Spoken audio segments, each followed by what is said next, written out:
Soldiers from Iraq's Emergency Response Division fire rocket-propelled mortars towards ISIL positions close to the Al-Nuri Mosque.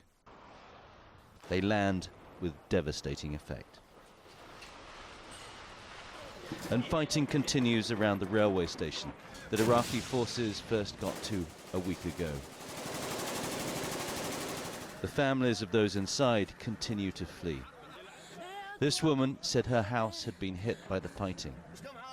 Iraqi ISIL fighters in her neighborhood. 15 or 20, she says. Many of the houses close to the front line that we were shown have been abandoned or are occupied by fighters from both sides as the combat intensifies. But the fighting's taking a heavy toll on the civilian population of Mosul, and many of those injured can't get help. Many civilians, they come in, they talk about their story. There is many injury, they are still in their houses. They cannot treat it because they are fear from ISIS. Jadan lives on the other side of the front line. He was caught in a mortar attack that killed and injured 15 people, including his cousin.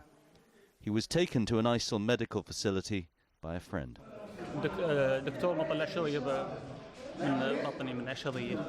He said I was in the hospital and I was unconscious.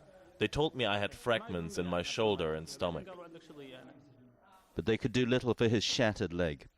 Thankfully, he was able to reach this Iraqi medical station and on to proper medical care.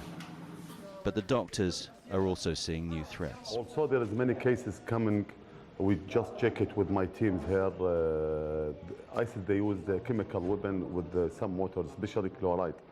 But as the casualty figures climb, the heavy guns are still pushing forward.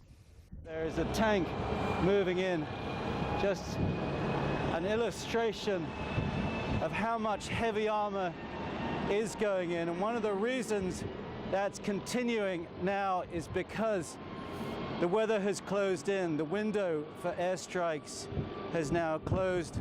They're sending in the tanks, and the fighting remains fierce. Tony Cheng, CGTN, Western Mosul.